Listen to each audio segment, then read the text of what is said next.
짝수튜버 구독자 여러분 대단히 반갑습니다. 저는 나이는 금년에 55세입니다. 직업은 토목 설계, 도시계획, 각종 평가 용역업을 하는 천진 엔지니어링이라는 용역회사와 쌍끌이 대형 기선 저인망업을 운영하는 삼정수산이라는 회사를 경영을 하고 있는 정성문입니다. 맞습니다.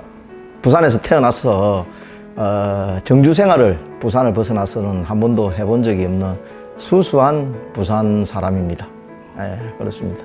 쌍끌이 어선은 우리나라 근해 업종 중에서 그 대형 선망이 있습니다. 여러분들 잘 아시는 고등어를 주로 잡는 선망업이 있고, 그 다음 두 번째 규모로서 우리 그 쌍끌이 업종이 있습니다. 140톤 정도 규모의 배 두 척으로서 그물을 끌어갖고 대부분 국민들이 잘 아시는 그 대표 어종인 오징어, 그 다음에 삼치, 칼치, 조기 등을 다량으로 포획해서 국민들에게 양질의 단백질을 좀 공급하는 그런 업종입니다. 연간 한 50억 정도 생산을 하고 있습니다. 거기에 이제 퍼뜩 떨어지면 50억 하니까 굉장히 큰 거로 느껴지지만은 순수 매출로 봐서는 상당한 매출이 있다 하더라도 수익 측면에 있어서는 기름값만 한 3분의 1 정도 비용을 차지하고, 또 인건비가 한 3분의 1, 기타 경비들이 수리비 하고 이래서 한 3분의 1 정도 차지하기 때문에 일반적인 육지 사업하고 육지의 매출을 한 50억 일으키는 업종하고 거의 규모는 비슷하다고 보시면 됩니다. 2000년대 초에 아마 제가 기억합니다. 그 노무현 대통령이 고대구리를 전부 강제 감축을 다 시켰습니다. 그래서 지금은 고대구리 업종이 없습니다. 저희들 업종에 있어서 대형 쌍끌이 기선 저인망이라니까 그 용어에 첫째 대형, 두 번째 쌍끌이, 세 번째 저인망, 이게 굉장히 전부 다 부정적 그 의미입니다. 그래서 맨날 그 우리 언론에서 주로 많이 하는 게 기업형 업, 이렇게 해서 저희들 업종을 좀 부정적 업종으로 매도를 하는데, 기업형 업이 어디에 있습니까? 저희들은 업 기업입니다. 그래서 늘 제가 기자들하고 간담회를 하거나 또는 해수부 정책부서와 중앙부처 회의를 할 때 강조하는 부분이 그런 용어를 좀 삼가해 주십시오 하는 부분이 굉장히 많습니다. 그리고 여러 가지 어떤 부정적 이미지를 좀 탈피를 해야 되는데, 일반적으로 국민들이 알고 있는 부분과 실제로 현장에서 저희들 어민들이 하는 부분은 틀립니다. 저희들이 그물이 벌써 그물 코가 이게 66mm를 쓰고 있습니다. 66mm 같으면 한 요 정도, 눈으로 화면에 보이는지 모르겠습니다. 요 정도 크기가 됩니다. 요게 그물이 또 전개가 되면은 벌어지기 때문에 요 정도 크기의 일반적인 물고기는 다 빠져나갑니다. 다 빠져나가고, 저희들이 잡는 고기들은 국민들이 간혹 그 TV 같은 데서 보셨는지는 모르지만 상당한 어떤 크기의 양질의 고기만 잡습니다. 작은 고기 잡아갖고 키로에 1kg에 1,000원도 안 나가는 그런 고기를 저희들이 잡을 이유가 없습니다. 키로에 적어도 몇천 원 이상, 4, 5천 원 이상 나가는 고기를 잡아야 생산성이 있지, 기름을 1년에 15억씩 떼면서 매출을 하질의 고기를 잡아서 생산성을 낮추는 그런 불합리한 영업을 하진 않습니다. 경영을 하진 않습니다. 그렇기 때문에 그런 부분들에 그 국민들이 걱정하시는 저인망, 싹쓸이 이런 부분은 없다는 것을 제가 선주로서 분명히 말씀을 드립니다. 부산은 굉장히 실용적인 도시입니다. 부산은 세계적인 무역도시죠. 뭐 인천이 개항이 되고 했지만 아마 우리나라에서 최초의 개항 도시가 부산이고, 그 개항을 하기 이전에 부산은 대마도와 가깝고 일본과의 어떤 지리적 가까움 때문에 옛날부터 고대부터 해상무역을 한 거로 알고 있습니다. 농사를 지을 수 없기 때문에 영도 지역을 중심으로 해서 이제 어선업을 하면서 물고기를 잡는데, 부산 앞바다에는 그렇게 고기가 많지는 않습니다. 많고 저쪽에 남해나 거제 쪽으로 내려가, 그러니까 진해 쪽으로 이쪽 부산에 봤을 때 서쪽으로 가야지 고기가 좀 있거든요. 그러다 보니까 부산은 결코 어떤 옛날에 제가 생각할 때는 그 외국과의 일본과의 무역으로 통해서 상업적인 도시이기 때문에, 상업을 하는 도시 사람들은 어떤 상업하는 사람 입장에서 자기 이익이 우선이기 때문에 어떤 다른 사람들의 정서라든지 다른 사람들의 정치적 성향이라든지 다른 사람의 상대방의 종교적 성향이라든지 이런 거를 거의 무시를 합니다. 왜? 내가 물건을 사고 팔기 위해서는 물건이 좋고 나쁘냐, 가격이 내한테 적당하냐 안 하냐 그 사실만이 중요한 것이지 저 사람이 그 당시에 조선 중앙 정부가 힘이 셀 때 중앙 정부에 붙어서 먹고 살던 사람이든지 아니면 외국에 힘이 세 갖고 외국에 붙어 먹고 살던 사람이든지 간에 그건 개의치 않습니다. 오로지 나에게 어떤 경제적 이익을 주는 사람과의 친분 관계가 유지되는 거지. 그 사람이 외국하고 친했다고 해서 친일파다. 중앙 정부하고 친했대서 뭐 우리나라 파다 또는 뭐 중국 정부하고 해서 친중파다 이런 데 개의치 않습니다. 그저 친일파든 친미파든 친중파든 친북파든 나에게 이익을 주는 사람이 우선이기 때문에 그 사람의 정치적 성향과 종교적 성향은 개의치 않습니다. 그래서 어떻게 보면은 흔히 말하는 뒤끝이 없다. 좋게 말하면 뒤끝이 없다고 표현을 하죠. 뒤끝이 없다고 표현하는 그게 부산 사람들이에요. 왜냐하면은 앞전에 힘이 센 세력과 거래를 하다가 내가 어쨌든 먹고 살아야 되는 생활인의 입장에서 힘이 센 세력이 힘이 약해지고 나하고 정치적 성향이 틀린 사람이 세력을 가지고 부산 지역의 어떤 세력을 유지한다고 봤을 때 그 사람과 내가 관계가 틀어지면 내가 경제적 손실이 와요. 경제적 손실이 오기 때문에 그 경제적 손실을 포기하면서까지 내 정치적 성향을 유지하기에는 부담이 크다는 거죠. 그래서 대부분의 부산 사람들은 어떤 경제적 이익이 우선이 된다는 거죠. 여러분들 흔히 아시는 박정희 대통령 시해 사건이 부마 사태가 79년도인데 제가 알기로는 그때 뭐 저 어려서 잘은 모르지만은 제가 쭉 살아오면서 느낌이 79년도 부마 사태의 근본적인 원인은 나는 78년도에 부가가치세 제정이라고 봅니다. 부가가치세를 제정함으로 해서 10%의 가격 상승이 왔습니다. 여기 부산 지역에 거의 대부분의 사람들이 국제시장 쪽에서 장사를 하고 자갈치 쪽에서 일반 고객을 상대로 장사를 하고 서면 쪽에서 고객을 장사를 하고 전장에 장사를 하던 사람들인데 10%의 가격 상승이 오니까 매출의 타격을 받습니다. 매출의 타격과 동시에 어떤 소비 패턴이 변화가 됨으로 해서 소상인공인들의 권리 또는 그 경영상의 이익, 뭐 여러 가지 어떤 나의 이익, 직접적인 내 개인의 이익이 내 가족의 이익으로 직결되는데 그것에 대한 타격이 왔던 거죠. 그게 오다 보니까 어떤 그 당시에 어떤 세력들이 79년도 부마 사태는 굉장히 어떤 자발적인 시민들의 조세 저항이었다고 봅니다. 그 조세 저항의 결과로 인해서 그 사태가 전국적으로 좀 확산이 되고 결국은 어떤 세력에 의해서 그 당시 박정희 대통령이 흉탄에 유명을 달리하는 그런 불행한 사태가 있지 않았냐 그렇게 봅니다. 그래서 부산 사람들의 정서는 굉장히 실용적이다. 좋게 표현하면 실용적이다 해줘야 안 되겠습니까? 나쁘게 표현해드릴까요? 나쁘게 표현하면 좀 간사하다고 볼 수도 있겠죠. 간사하다는 것은 이쪽에 붙었다 저쪽에 붙었다 하는 뭐 말이 있는데 부산 사람들 주로 쓰는 간신 및 XX 하는 용어가 있습니다. 친구들 놀릴 때 저 새끼 아이 새끼 간신 뭐시 같은 놈 하는 그런 용어들이 있는데 우리 그 술자리에서 편하게 하도록 그리 하겠습니다. 부산 사람에 대해서는 대충 그렇게 설명을 드리도록 하겠습니다.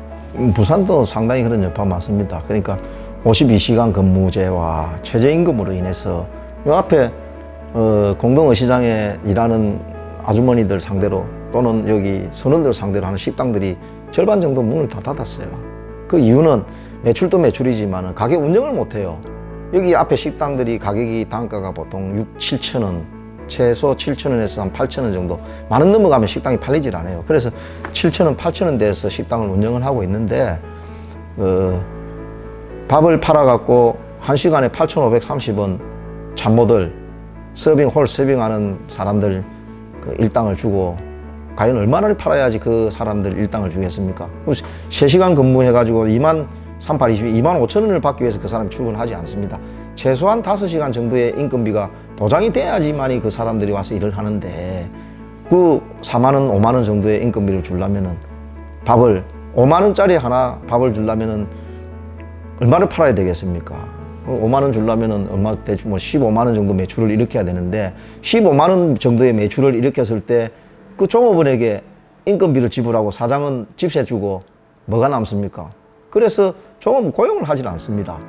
종업은 고용을 하지를 않다 보니까 식당을 운영할 수 있는 시간의 한계가 또 있습니다. 이전에는 새벽에도 6시부터 여기 식당에 다 장사를 했습니다.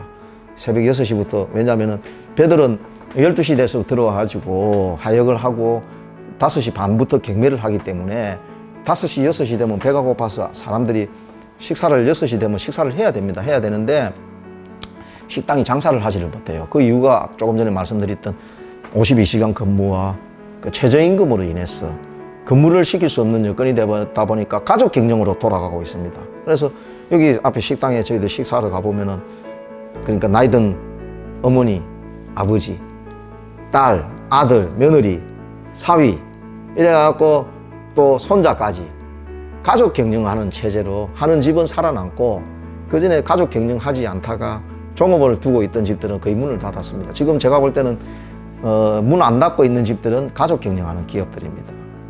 그래서 52시간 근무제하고 최저임금 이거는 저는 뭐 한마디로 악법이라고 봅니다. 악법. 그거는 뭐 근로자를 위한다는 명목하에 근로자들의 일자리를 다 뺏어가는, 한마디로 진운을 쏙 빼먹는 그런 법이라고 봅니다. 지금 이대로 가면 쉽지 않죠. 제가 듣기로 박근혜 정부 말기에 한 30억 정도 되는 예산이 뭐 내년도 뭐 500조가 넘는 예산을 편성한다는데 그 돈이 어디서 나오는지 참 궁금합니다. 궁금하고 경제는 나아지진 않았는데 어떻게 해서 거의 배에 가까운 예산을 편성해서 무슨 돈으로 그 예산이 편성이 되는 건지, 그러면 국민들한테서 어떤 고혈을 빨아내서 그 예산을 유지를 할 것인지, 그럼 기업이 잘 돌아가게 해서 생산성을 높여갖고 이익을 받아갖고 그 여러 가지 세금을 많이 받으면 좋을 건데 그런 형편도 아닌 것 같고 해서 어떤 대규모적인 국민적인 지금 10월 3일 날 행사했던 것처럼 대규모적인 뭐 저항으로서 국민들이 뭔가를 보여야 안 되겠나 하는 그런 생각을 제가 해보고 있습니다. 어떤 조세 저항을 해야 되지 않느냐. 아까 제가 말씀드렸던 그 78년도에 부가세 제정했을 때 조세 저항이었지 않느냐 하는 것처럼 79년도 박정희 대통령 시해 사건을 일으켜서 어떤 정권의 교체를 가져왔던 것처럼 그런 거 아니겠느냐 하는 생각을 해보고, 뭐 어쨌든 국민적 저항을 일으킬 수 있는, 그래서 어떤 체제의 변화라든지 복지를 배때로 와야 됩니다. 복지를 회수를 해서 생산에 투입이 되도록 돼야 되는데 놀고 먹는 사람들한테 돈 주는 게 너무 많습니다. 뭐 어떤 연금, 최 감독도 여러 군데 인터뷰하면서 보셨겠지만 너무 많은 어떤 생산성이 없는 곳에 우리들 국민들 세금이 새어나가는 게 너무 많습니다. 그런 거를 좀 제도권에서 좀 조사를 하셔갖고 또 우리 또 여러 가지 이제 뭐 방송 언론에서 해주면 좋은데 중앙 언론에서 그런 거를 다뤄주질 않으니까 지금 유튜브 방송, 개인 어떤 SNS라든지 이런 쪽에서 적극적인 좀 홍보가 되어서 구체적인 조세 저항을 해서 국가가, 우리나라가, 국민들이 편하게 일해서 편하게 생산을 해서, 편하게 생산이라기보다는 열심히 생산을 해서 생산성을 높여서 내가 많은 이익을 취할 수 있는 어떤 나의 어떤 경제적 이익을 취할 수 있는 그런 국가가, 제도가 다시 한번 재정비가 될 수 있는 그런 기회가 와야 된다고 저는 봅니다. 자유란 뭐 한마디로 그냥 자유죠. 자유는 뭐냐면은 방종이나 방임이 아닌 내 개인의 자유입니다. 내 개인의 자유란 건 뭐냐면은 내가 어떤 행위를 함에 있어서 타인의 남의 권리를 방해하지 않습니다. 다만 내가 남의 권리를 방해하지 않는 범위 내에서 내가 어떤 행위를 함에 있어서 타인의 방해를 받는 것도 원하지 않습니다. 예를 들어서 이런 겁니다. 어떤 개념은 내가 자동차를 타고 감으로 해서 내가 안전벨트를 매는 것을 국가가 단속을 합니다. 안전벨트를 매는 것은 전적으로 나의 책임이고 내가 어떤 안전벨트를 매지 않음으로 해서 남에게 피해를 주는 것이 아닙니다. 안전벨트를 안 맸을 때의 책임은 전적으로 나에게 100% 귀속이 되는 것이지, 내가 안전벨트를 안 맸다고 해서 우리 최 감독이 옆에 있다고 해서 내가 안전벨트를 안 맸을 때 최 감독이 옆에 계시면 내가 차 안에서 날아가고 최 감독한테 피해를 줄 수도 있겠지만 최 감독이 옆에 계실 때는 내가 안전벨트를 매야 합니다. 그건 내가 최 감독을 보호하기 위해서 내 몸을 안전벨트를 매몰해서 옆에 날아가서 다치지 않게 하는 거지만은 내가 혼자 있을 때는 내가 벨트를 매든지 말든지 간에 국가가 관여하지 말아주려는 것이 나의 어떤 자유론입니다. 자기의 자유는 자기가 경제적 어떤 노력에 의한 대가에 대한 포기는 할 수 없는 겁니다. 공정과 공평을 우리는 구별할 줄 알아야 돼요. 그런 거를 학교에서 가르쳐 줘갖고 아이들, 지금 20대 아이들이 어떤 세상이 공정하고 어떤 세상이 공평하냐 가르쳐 줘야 됩니다. 기회는 공평하게 주고 향유 내지는 평가는 공정하게 해야 되는 것입니다. 근데 이 정부는 두 가지 다 공평하고 공정하게 합니다. 조민인가 하는 그 조국 법무부 장관 딸내미가 인터뷰를 했는데 자기가 대학을 포기하고 꼬졸이 되어도 좋다는 소리를 했습니다. 그 소리는 스스로 자기의 노력이 아니라는 걸 자백을 한 겁니다. 정유라는 순수하게 개인의 노력으로 아시안게임에 금메달을 땄습니다. 지금마가 도와줄 수 없습니다. 아시안게임에 금메달을 따는데 최순실이가 도와줄 수가 절대로 없습니다. 그래서 저는 최근에 와서 그 정유라, 최순실 가족 관계, 또 조민과 정경심이라는 그 교수 엄마와의 관계를 봤을 때, 아, 역시 개인의 성과물은 어떤 누구도 부모도 타치할 수 없구나. 그러나 개인이 노력하지 않고 하늘에서 툭 떨어진 용이 떨어져 준 가재가 붕어가 주워 먹는 빵에 대해서는 막 주도 먹고 안 주면 안 먹고 쉽게 버릴 수 있는 가치가 없는 똑같은 어떤 성과물이라 하더라도 내가 노력해서 받은 거는 가치가 절대 뺏기지 않습니다. 뺏길 수가 없습니다. 그건 어떤 누가 와서 내가 열심히, 내가 어릴 때 신문팔이가 번 돈을 투쟁해서 안 뺏기듯이 내가 신문팔이를 하는데 다른 아이들이 와서 내 구역에, 지구역인지 내 구역인지 경합이 됐을 때 내가 이겨야 됩니다. 그래서 싸움을 하다 보면 그러면 합의를 하죠. 네 강, 내 강. 반틈 나눠서 너는 요까지만 팔고 조각에는 네가 하고 요각에는 내가 하게. 그래서 합의가 들어가서 성과물을 나눠 가질 수 있는, 그거는 내가 볼 때는 공정한 겁니다. 공평한 게 아닙니다. 내가 힘이 세면 그 새끼를 쫓아냅니다. 네 이씨고 오지 마 이래놓고 내가 다 하죠. 그러나 힘이 거의 균형을 잃었기 때문에 둘이서 나눠 가질 수 있는 겁니다. 그래서 정유라와 최순실의 관계는 부모 자식 간에도 원수가 됩니다. 부모는 자식을 안 버리죠. 자식은 부모를 버립니다. 왜? 내 성과물을 부모를 위해서 손해를 볼 때 부모는 자식을 살리기 위해서 자기의 가치를 버립니다. 그건 자기가 버렸던 가치. 그가 자기로 인해서 생성된 자식이기 때문에 버릴 수 있지만 자식은 부모로 인해서 나의 성과물을 버릴 수 없습니다. 왜? 부모를 살리기 위해서 자식을 죽이는 그 중간에 있는 자식은 나는 없다고 봅니다.